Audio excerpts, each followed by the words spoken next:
Hello friends, आज हम 17 अगस्त के करंट अफेयर्स पर चर्चा करेंगे, जिसमें हम छत्तीसगढ़ के नेशनल और इंटरनेशनल करंट अफेयर्स को कवर करेंगे। ठीक है, स्टार्ट करते हैं। पहला क्वेश्चन है, हाल ही में छत्तीसगढ़ राज्य में दंडकारण्य ऑडिटोरियम का शुभारंभ किस जिले में किया गया है।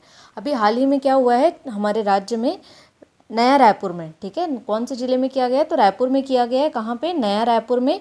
वहाँ पे जो अरण्य भवन है, अरण्य भवन किसका भवन है, वन विभाग का भवन है। वहाँ पर दंडकारण्य ऑडिटोरियम का क्या किया गया, शुभारंभ किया गया। अब इसको थोड़ा सा देख लेंगे। ठीक है, कि कब हुआ है, कैसे हुआ है, इस पर चर्चा करेंगे। तो कब हुआ है, 12 अगस्त 2024 को। मैंने इसको पॉइंट वाइज बना दिया ताकि आप लोग को याद करने में बहुत ही आसानी हो। तो कब हुआ है ये, 12 अगस्त 2024 को। उस दिन क्या था, हमने अभी पढ़ा था रिसेंट वीडियो में, विश्व हाथी दिवस। ठीक है, किसने किया है, उनका शुभारंभ किसने किया है, उद्घाटन किसने किया है, तो केंद्रीय पर्यावरण, वन एवं जलवायु परिवर्तन जो मंत्री हैं, कौन है, श्री भूपेंद्र यादव। मैंने इसी चैनल पे एक वीडियो बनाया है जिसमें केंद्रीय मंत्रिमंडल का मैंने सारा कुछ डिटेल में बताया है विद ट्रिक्स के साथ, तो आप उसको ज़रूर देखेंगे, वो बहुत ही इंपॉर्टेंट है। ठीक है, स्थान मैंने पहले ही बता दिया कहाँ है, नया रायपुर में है। तो नया रायपुर स्थित अरण्य भवन में दंडकारण्य ऑडिटोरियम एवं ई ऑक्शन प्रणाली, जो कास्ट का क्या होगा, अब छत्तीसगढ़ में ई ऑक्शन होगा, मतलब कंप्यूटर के माध्यम से। उससे क्या होगा, जो कास्टकारों में क्या होगा, ऑक्शन के यानी नीलामी के दौरान जो प्रतिस्पर्धा है उसमें क्या होगी, पारदर्शिता आएगी, है ना। तो इसके लिए ई ऑक्शन प्रणाली का शुभारंभ किया गया है और अरण्य भवन में दंडकारण्य ऑडिटोरियम का शुभारंभ किया गया है। तो ये बहुत ही इंपॉर्टेंट क्वेश्चन है, इसको ध्यान रखिएगा। सेकंड क्वेश्चन है, भारतीय विदेश व्यापार संस्थान कोलकाता के लिए निर्यात सुविधा केंद्र एवं भारतीय उद्यमिता विकास संस्थान अहमदाबाद के लिए प्रशिक्षण केंद्र की स्थापना किस प्रदेश में की जाएगी। तो कहाँ की जाएगी, छत्तीसगढ़ में की जाएगी। इसके लिए अभी क्या हुआ है, हाल ही में MOU साइन किया गया है, तो इसको ध्यान रखना है। नेक्स्ट क्वेश्चन में बढ़ते हैं, दस्तक अभियान मोबाइल ऐप की शुरुआत किस जिले में की गई है। ठीक है, तो ध्यान रखेंगे जितने भी अभियान नाम से होते हैं ना, वो एग्जाम के पॉइंट ऑफ व्यू से बहुत ही इंपॉर्टेंट होते हैं। ठीक है, तो ये कहाँ पे स्टार्ट किया गया, बलौदा बाजार में किया गया है। और ये क्या है, दस्तक अभियान किस लिए चलाया गया है, तो बेसिकली जो राज्य सरकार की जन कल्याणकारी और जो विकास योजना है उसका ग्राउंड लेवल पे यानी ज़मीनी स्तर पे कितना इम्प्लीमेंटेशन हो रहा है, उसका कितना क्रियान्वयन हो रहा है, वो देखने के लिए दस्तक अभियान मोबाइल ऐप की शुरुआत की गई है। और सबसे पहले इसे कहाँ लॉन्च किया गया है, बलौदा बाजार में। ठीक है, और इसका उद्घाटन या शुभारंभ किसने किया है, तो जो हमारे प्रदेश के राजस्व मंत्री हैं श्री टंकराम वर्मा जी, उन्होंने किया है। ठीक है, तो इसको ध्यान रखेंगे। नेक्स्ट क्वेश्चन में बढ़ते हैं, हाल ही में छत्तीसगढ़ राज्य के होमगार्ड के DG किन्हें नियुक्त किया गया है। ये क्वेश्चन हमने थोड़े दिन पहले भी पढ़ा था कि अभी नए जो DGP बनने वाले हैं छत्तीसगढ़ राज्य के, वो कौन है, तो वो हमने पढ़ा था IPS अरुण देव गौतम जी। लेकिन फिर हमने नेक्स्ट क्वेश्चन पढ़ा कि हमारे अभी जो वर्तमान DGP हैं श्री अशोक जुनेजा जी, जो IPS अशोक जुनेजा जी हैं, इनका जो कार्यभार है उसको 6 महीने के लिए क्या कर दिया गया, बढ़ा दिया गया है। ठीक है, तो अब जो अरुण गौतम जी हैं, जो अरुण देव गौतम जी हैं, इनको अब क्या किया गया, होमगार्ड का DG नियुक्त कर दिया गया है। ठीक है, तो इसको ध्यान रखना है।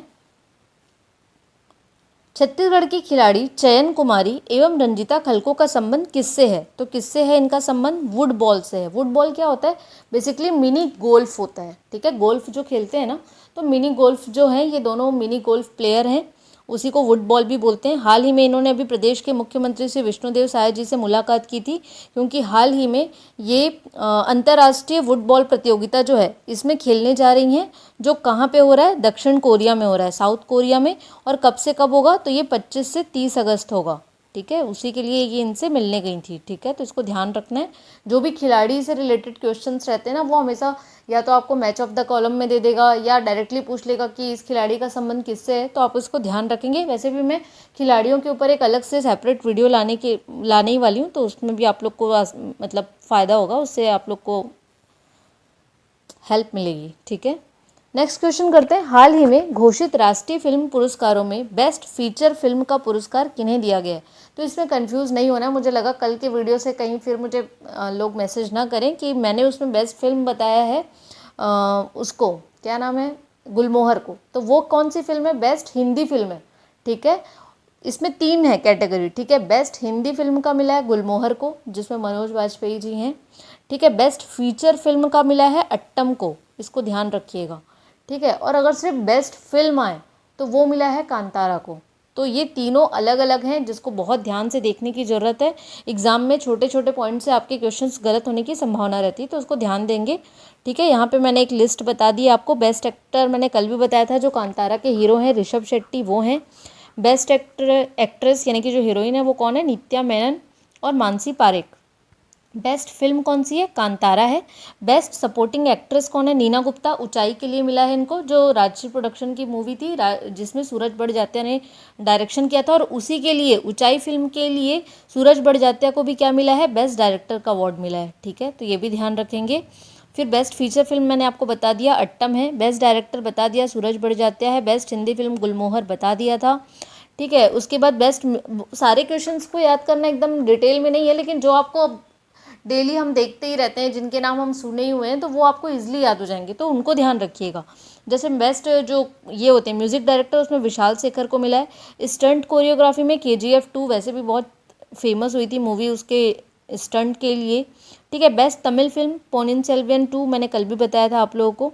ठीक है, best Telugu film Kartikeya 2। Best Kannada film KGF 2 को मिला है। बेस्ट म्यूजिक डायरेक्टर प्रीतम को मिला है ब्रह्मास्त्र के लिए, ये भी हमने कल बात की थी। बेस्ट मेल प्लेबैक सिंगर किसको मिला है, अरिजीत सिंह को मिला है। और बेस्ट साउंड डिज़ाइन किसको मिला है, पोनिन सेल्वियन 2 को मिला है। ठीक है, तो इसको ध्यान रखना है।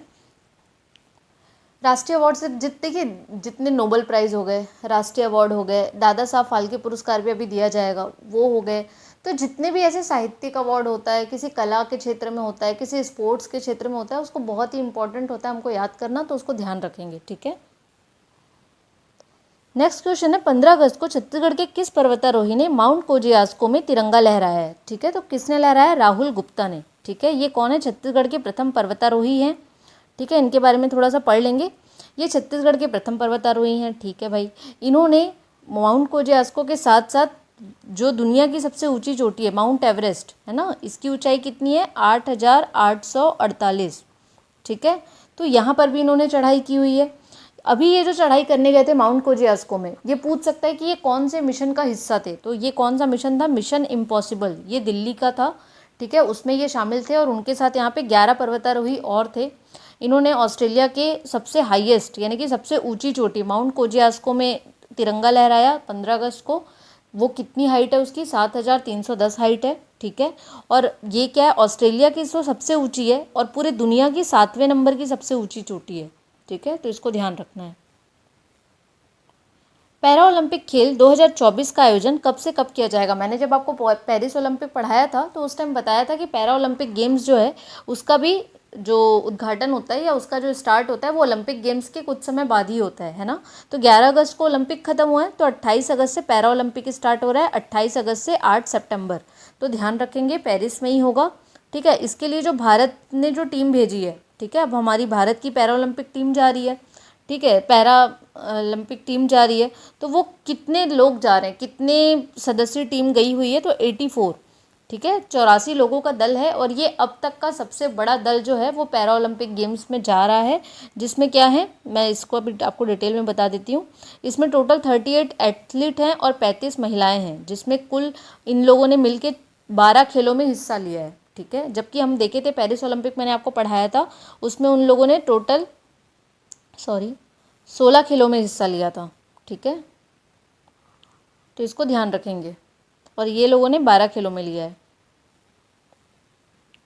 पैरा ओलंपिक खेल 2024 के उद्घाटन समारोह में भारतीय दल के ध्वजवाहक कौन है। मैंने आपको बताया था, मैं इसलिए आपको बार बार रिवाइज करवाते जा रही हूँ ताकि आपको वो भी साथ में रिमाइंड होते चले। ठीक है, तो जब हमने ओलंपिक खेल पढ़ा था तो उसमें कौन थे, PV सिंधु और शरत अचल कमल थे, है ना, जो टेबल टेनिस के प्लेयर थे, और PV सिंधु बैडमिंटन की। ठीक है, तो वैसे ही जो पैरा ओलंपिक गेम हो रहा है 2024, उसके उद्घाटन समारोह में भारतीय दल के ध्वजवाहक कौन है, तो सुमित अंतिल जो जेवलिन थ्रो के प्लेयर हैं। ठीक है, और भाग्यश्री जाधव ये शॉर्ट पुटर क्या होता है, गोला फेंक। ठीक है, और जो जेवलिन थ्रो क्या होता है, भाला फेंक।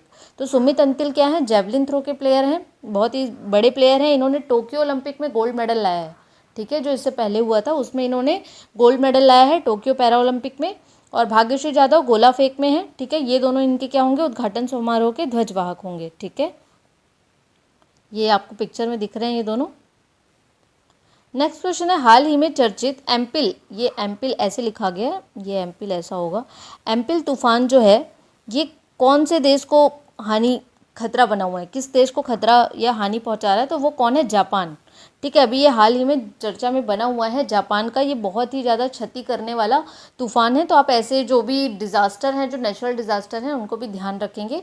तो आज के लिए हम इतना ही करंट अफेयर कवर करेंगे। अगर आपको ये वीडियो अच्छा लग रहा है तो प्लीज़, मैं बार बार आप लोगों से रिक्वेस्ट करती हूँ, मैं जब देखती हूँ ना, मैं जब नहीं देखती तो मुझे बिल्कुल बुरा नहीं लगता, बट मैं जब देखती हूँ कि सिर्फ 10 से 20% लोग ही हैं जो सब्सक्राइब करके वीडियोस देखते हैं, बाकी कोई सब्सक्राइब नहीं करता, तो बहुत बुरा लगता है कि मतलब ऐसा क्यों करते हैं लोग। बट ठीक है, जो लोग देख रहे हैं मैं उनके लिए बहुत ग्रेटफुल हूँ। तो जो लोग भी देख रहे हैं उनको तो मैं बोलूँगी, और जो नहीं कर रहे हैं उनको भी मैं रिक्वेस्ट करूँगी कि अगर आपको ये वीडियो अच्छा लगता है तो प्लीज़ इस वीडियो को लाइक कीजिए, चैनल को सब्सक्राइब कीजिए और अपने दोस्तों के साथ भी शेयर कीजिए। अगर आपका कोई फीडबैक है या अगर आप किसी टॉपिक पे वीडियोस चाहते हैं तो वो आप हमें बता सकते हैं, हम उस पर अपना कंटेंट ज़रूर लेके आएंगे। Thank you so much.